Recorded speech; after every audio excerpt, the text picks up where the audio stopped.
संगठन भारत की ओर से समस्त देशवासियों व क्षेत्रवासियों को धनतेरस, दीपावली, गोवर्धन पूजा एवं भाई दूज की हार्दिक हार्दिक शुभकामनाएं।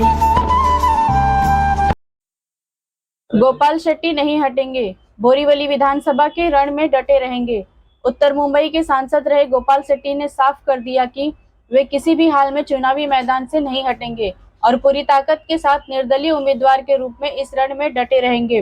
गोपाल शेट्टी ने उक्त बातें इस परिप्रेक्ष्य में कही जब उनको लेकर यह अफवाह फैलाई जा रही है कि भाजपा के बड़े नेताओं के दबाव में आकर वे अपना नामांकन वापस ले लेंगे। शेट्टी ने अपने संदेश में साफ कर दिया कि वे भाजपा के कार्यकर्ता थे, हैं और भविष्य में भी रहेंगे। वे यह विधानसभा चुनाव इसलिए लड़ने को मजबूर हुए क्योंकि पार्टी द्वारा बार बार बाहरी उम्मीदवार देकर बोरीवली को प्रयोगशाला बना दिया है, जिससे यहाँ के कार्यकर्ता खुद को उपेक्षित महसूस करते हैं।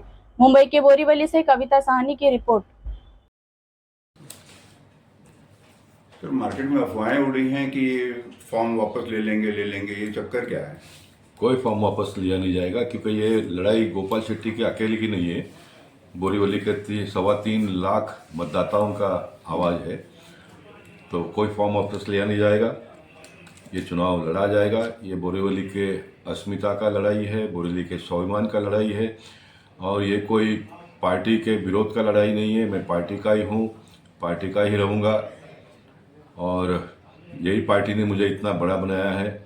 मुंबई जैसे शहर में मुंबई भारतीय जनता पार्टी के अध्यक्ष से लेकर 7 बार चुनाव लड़वाने का काम मेरे पार्टी ने किया है और ये जो मैं लड़ाई लड़ रहा हूँ पार्टी के अस्तित्व को टिकाए रखने के लिए, पार्टी के अस्तित्व को बड़ा करने के लिए मैं ये लड़ाई लड़ रहा हूँ। इसलिए फॉर्म वापस लेने का कोई प्रश्न ही नहीं उठता है।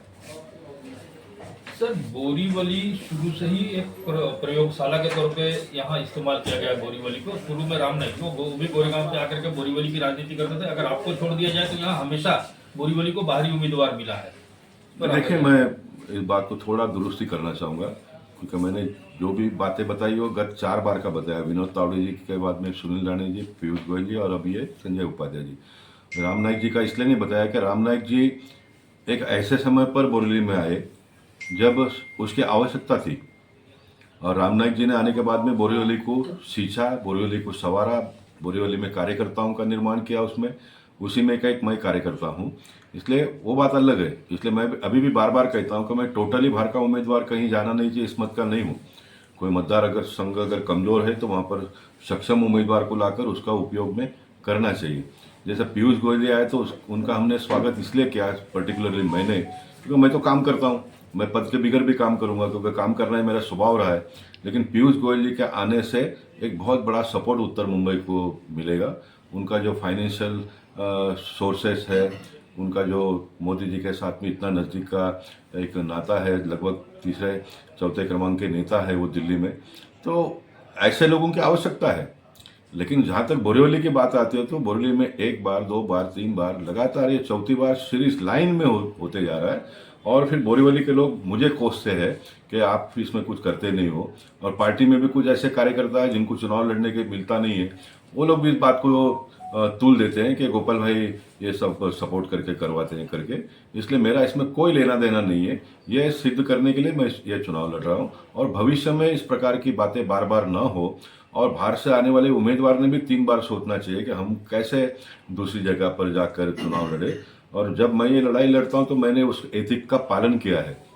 मैं जब कॉरपोरेशन में नगर सेवक के रूप में काम करता था तो विनोद तावड़े जी अध्यक्ष थे, तो इम्प्रूवमेंट कमेटी, बाकी सारी बातें मैं नहीं करूँगा, लेकिन इम्प्रूवमेंट कमेटी का चेयरमैन मुझे बनने के लिए कहा गया तो मैं इम्प्रूवमेंट का मेंबर नहीं था और मेरे पार्टी के योगेश सागर और पराग अलवानी जैसे कद्दावर नगर सेवक उसमें मेंबर थे और मैं बाहर से जाकर वहाँ पर चेयरमैन बनता हूँ तो उनका अपमान होगा, ये मैंने कहा ये मैं नहीं करूँगा। इसलिए मैंने एथिक का पालन किया है पूरे जीवन भर, इसलिए मैं ये लड़ाई को लड़ रहा हूँ और ये लड़ाई अभी बोरीवली के नगरजनों की हो गई है, ये लड़ाई मेरी नहीं है। अभी नागरिकों में टाइगर इज बैक का तहलका है। टाइगर के सामने क्या क्या चुनौतियां भविष्य में दिखाई दे रही?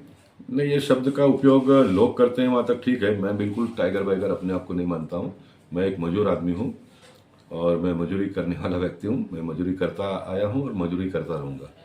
लोगों में ये भी कहा जा रहा है कि ऊपर से दबाव आएगा तो फॉर्म ले लेंगे, वापस ले लेंगे, ये दुष्प्रचार कौन कर रहा है? नहीं, ऊपर से देखिए, ये दुष्प्रचार मैं नहीं मानता हूँ इसको, क्योंकि ऊपर से तो प्रेशर आएगा ही। और भारतीय जनता पार्टी बहुत सेंटिमेंटल पार्टी है, कार्यकर्ताओं का कदर करने वाली पार्टी है।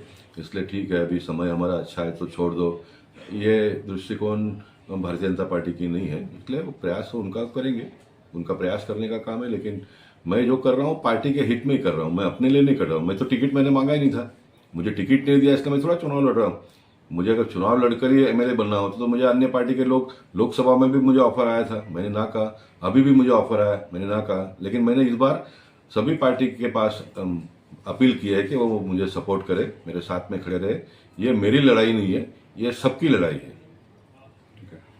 खबरों में अब तक के लिए बस इतना ही। फिर होगी आपसे मुलाकात कुछ ऐसी खास खबरों के साथ। तब तक के लिए नमस्कार और देखते रहिए संगठन भारत न्यूज। अगर आपको हमारी वीडियो पसंद आई हो तो लाइक, कमेंट पर शेयर करें और ऐसी ही खबरों से जुड़े रहने के लिए आप हमारे YouTube चैनल संगठन भारत को सब्सक्राइब कर बेल आइकन को प्रेस करें। छोटी छोटी वीडियो और खबरें व्हाट्सएप और ईमेल पर भेज सकते हैं।